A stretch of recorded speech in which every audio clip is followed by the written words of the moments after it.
At this time, they are praying. They're preparing for the altar call. Like I mentioned earlier, this is my uncle's missionary Women's Day Sunday. He's asked me to speak to his congregation on today, and I wanted to bring in my Instagram family.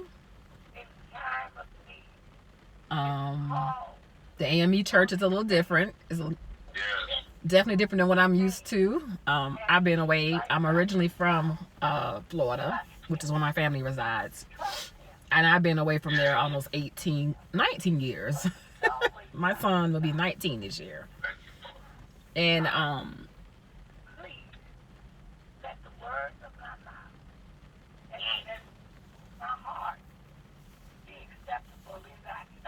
they have not resumed back into in-person church yet.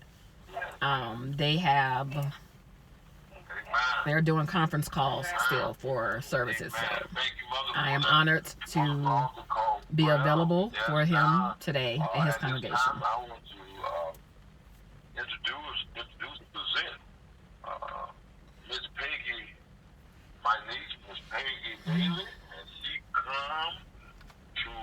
I have talked to her. Lord, give me the strength. And I gave her the okay to come and say a word for us. Don't know if her mother here on the phone. I know some of my brothers and sisters, aunties, and the rest of the members of the church. God be the glory. Right now, I will ask Peggy will come and introduce her sister, will present her sister to us today, which will be the speaker of the hour. I'm going to say her name, Tanika. I'm not going to even try to say her last name. I let Peggy do all that. God be the glory for the good things that he has done down through the years. And after Peggy does that, there will be a selection, one more by. Let's get it right. We thank God for my auntie with that wonderful voice. Sister Coleman will come and sing a song, and after the singing of that song, there is a word from the Lord in that order.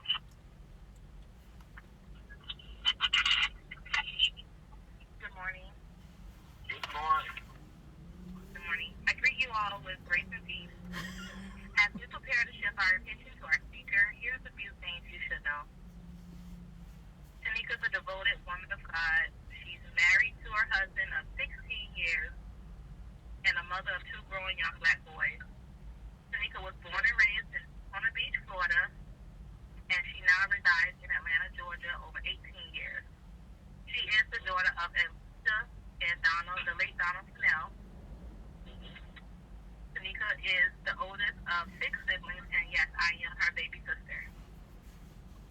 With gratitude and respect, I'm honored to introduce to some and greet to many my sister, Tanika Coulibaly. She taught me the meaning of the word buoyancy, which simply means to bounce back from. She also introduced a symbol of the anchor, which represents God in our lives. She taught me that no matter what I may endure here on earth, I can and I will bounce back, as long as God is the anchor of my prayer. I absolutely adore how well she works her craft as an ordained wedding officiant and certified marriage and life coach. I believe God chose the gift of teaching specifically for her to share among our generation, to speak life and to teach everyone she encounters. Tanika is the definition of buoyancy. As you guys briefly unmute your phones, help me welcome my sister, Tanika Coulibaly. Amen. After the next election in the T-Lane, we will hear from her. Thank you, Peggy, for that wonderful introduction of your elder sister. God be the glory for the good thing that he has done. Amen. You can sing, Jerry, yeah, you need to get on the line. Don't be on just the Instagram. You need to be on the phone.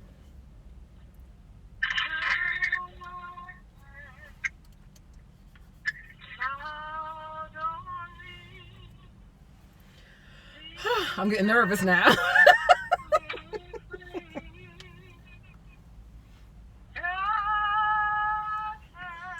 Come on, Auntie, with the songs.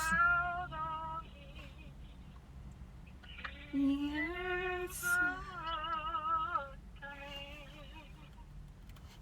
Amazing grace, how sweet the sound that saves a wretch like me. I was lost, but now I'm found. Was blind, but now I see. That's why God has smiled on me. He has set You did good, Peggy. Thank you. me free. God has smiled on me. He's been good to me. And all the I'm getting nervous now. to me, His word, my hope. Now I'm getting nervous. Help me, Jesus. He will, my shield and portion be, as long as life endures. That's why God has smiled on me. He has set me free. God has smiled on me. He's been good to me. The earth shall soon dissolve, the sun forbid to shine. But God who called me here below will be forever mine. That's why God has Come on, Auntie, with the songs. smiled on me. Yes. He has set me free. Come on now. God has smiled on me. Okay. I'm trying. He's been good. Auntie Libby.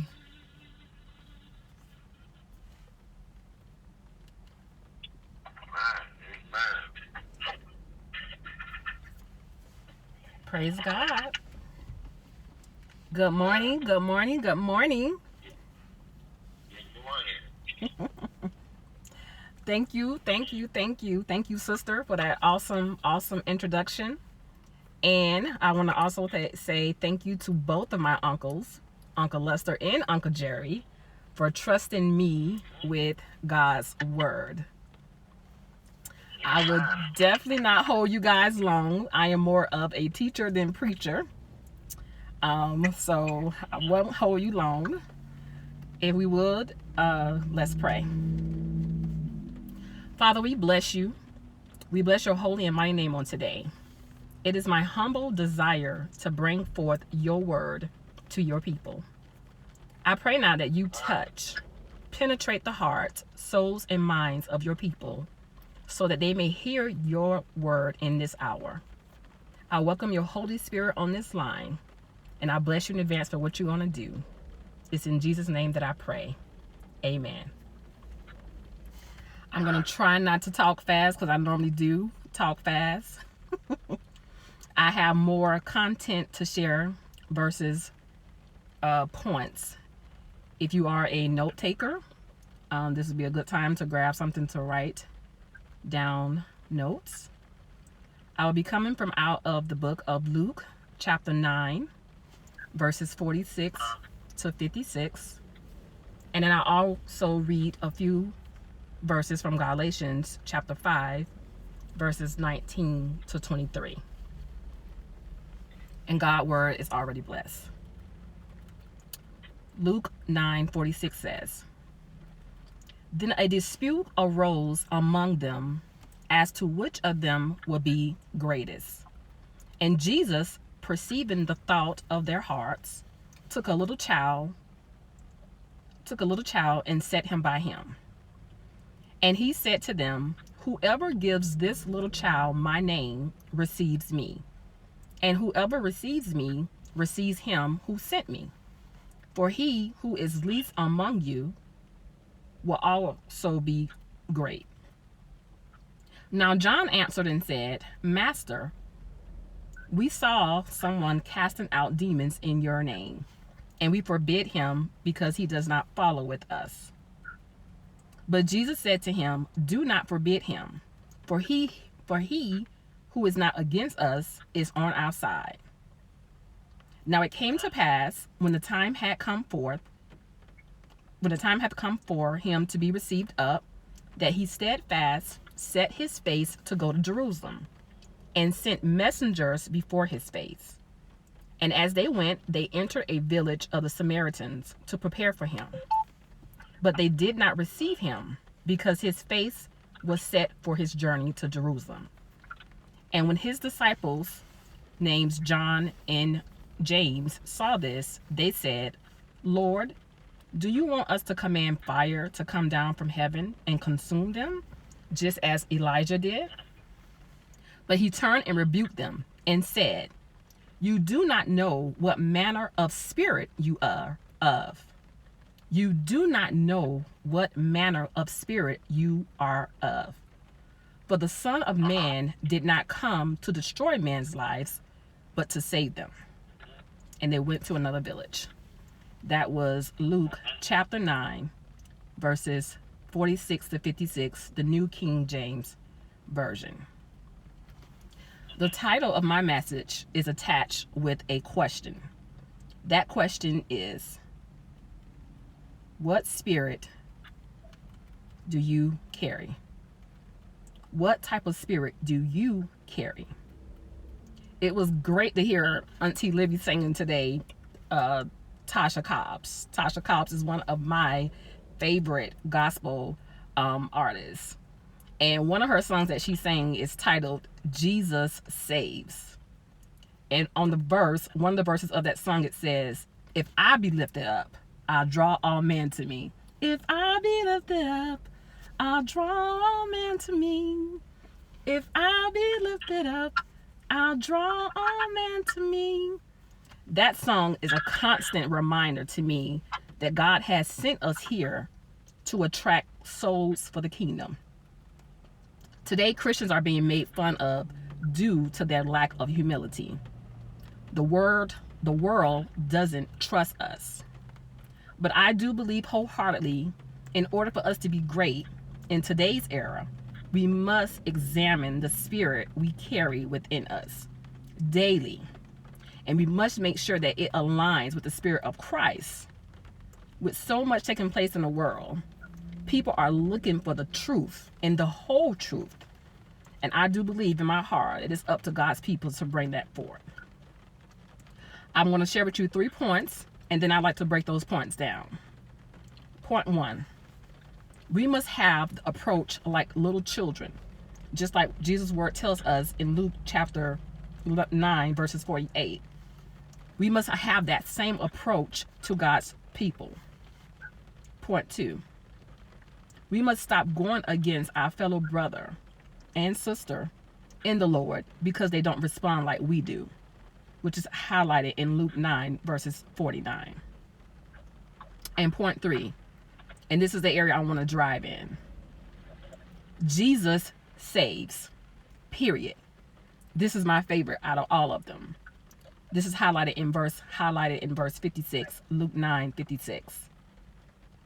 This is the hour, this is the time for us to get that in our spirit. And I want to go back and read just that part. Luke 9, verse 56. For the Son of Man did not come to destroy men's lives, but to save them. For the Son of Man did not come to destroy men's lives, but to save them. There are several types of spirits that dwells among and around us.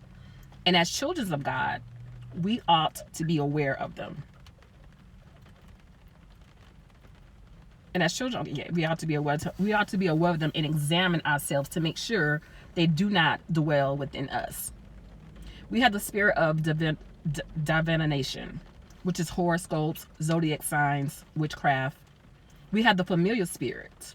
That includes things like mediums and false prophecy. We have the spirit of jealousy. That includes hatred, strife, envy. We have the lion spirit. Strong deception, slander, gospel, false teaching. The perverse spirit. Sex perversion, pornography, evil thinking. The haughty spirit. Arrogant, pride, self-righteousness. The spirit of heaviness. Excessive mourning, sorrow, grief, self-pity, rejection. The spirit of whoredom, unfaithfulness, adultery, chronic dissatisfaction, fornication, lover of money. The spirit of infirmity, sickness and diseases like cancer and arthritis, weaknesses, lingering illnesses. The deaf and the dumb spirit, similar to Down syndromes. The spirit of bondage, drug and alcohol abuse, food addictions. The spirit of fear, phobos, torment, anxiety. We have seducing spirits.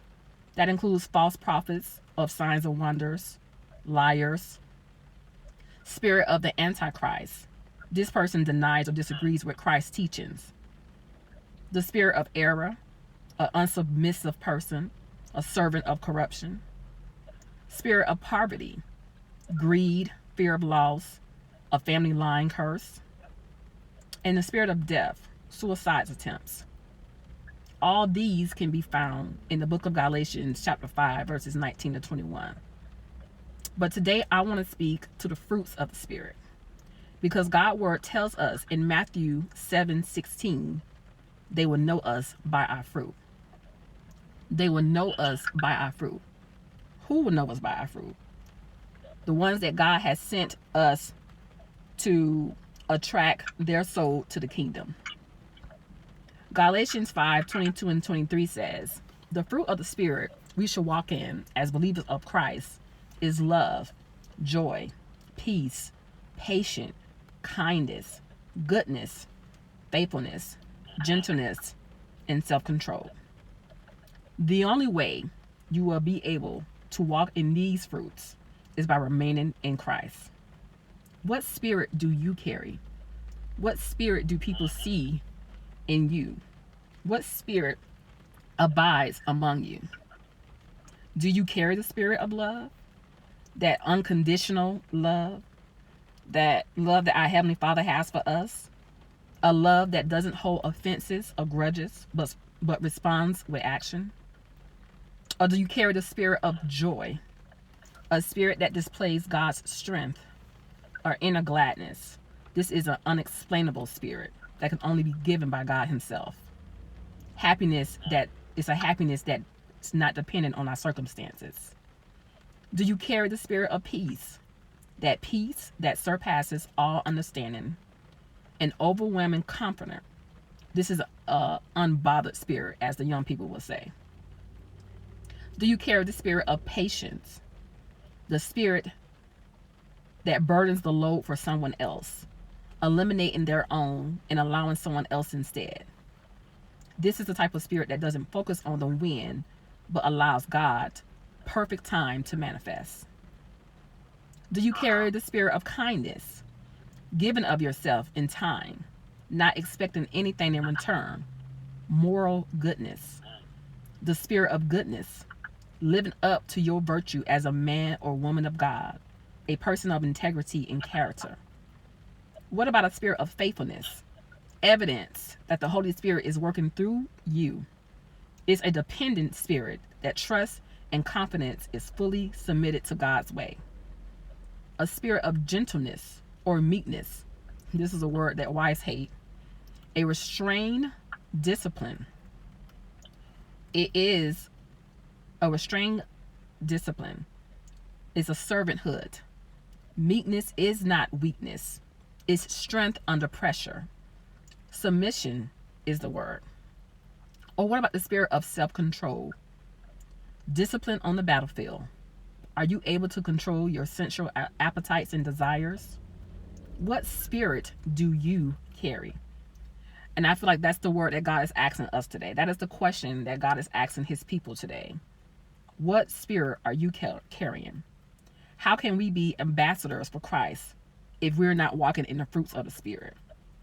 How can we be sent and be great among others if we're not working in the Spirit? There is. God said, you don't know what spirit you are of. His disciples used the example of Elijah. When Elijah called fire down from heaven.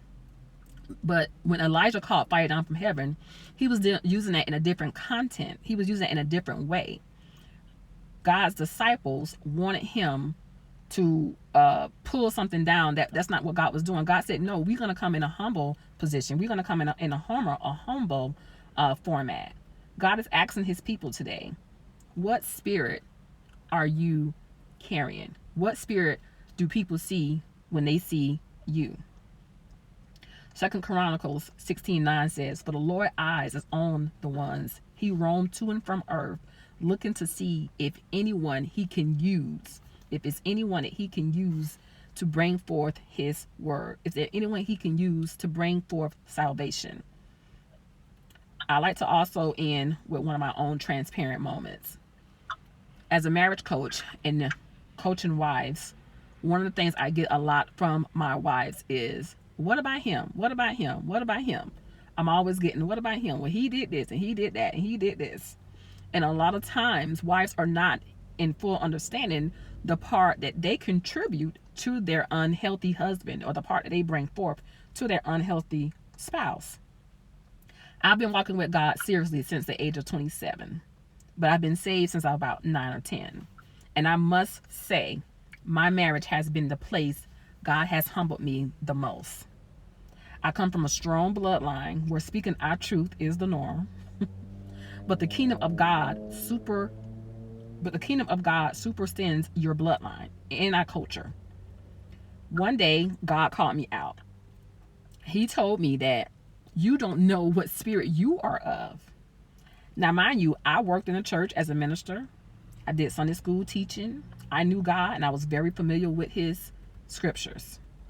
But when I came home, I was not the same person I was in church. I was not the same person I was on my job. I was not the same person that other people see me as. And I will fuss and I will say things and I will act all kinds of certain ways. And my husband has been that teacher for me, I could say, during my transformation. My husband has been that teacher for me. And the Lord said, how would he be able to see me in you? You know not what spirit you are of. You know not what spirit you are of. I was controlling. I was manipulative. I want to force my will and my way on him. I later learned that that was a witchcraft spirit. And God is telling us and asking his people on today, what spirit are you carrying? Will they see a spirit of false teaching? Will they see a spirit of unsubmissive? Or will they see the fruits of the spirit?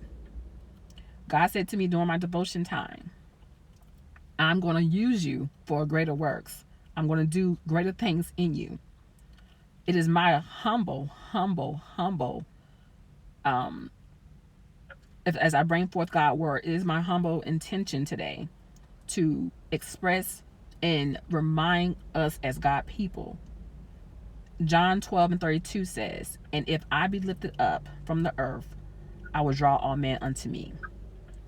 This is the hour, family, God is saying, for us to show people him. What spirit are you carrying?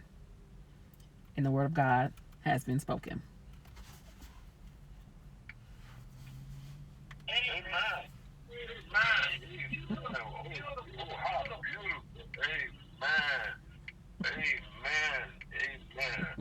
What spirit do you carry? I would say, oh my God, I was just going to give you a hug, but what a fitting word for today. What spirit do you carry?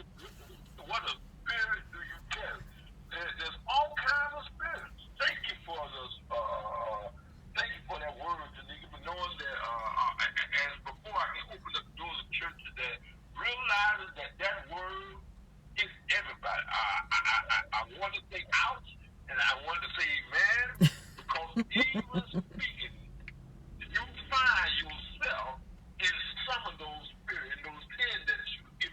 But the main thing is we must humble ourselves so God can save us from these demon spirits. And true enough, we on the point on Sunday morning.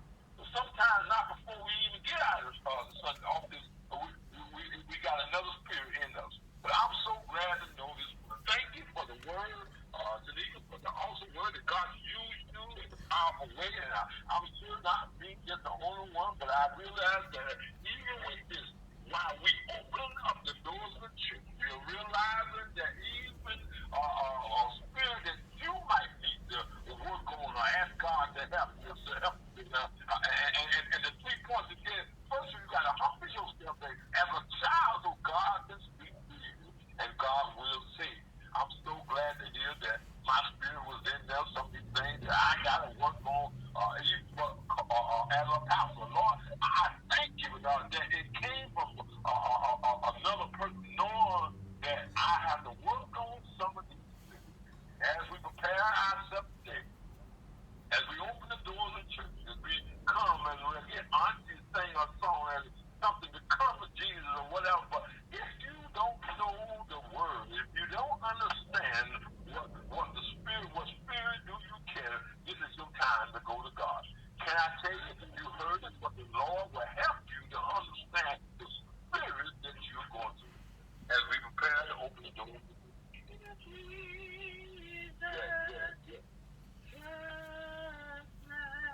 Thank you, Instagram, for joining me on that live. I will be in touch with you guys.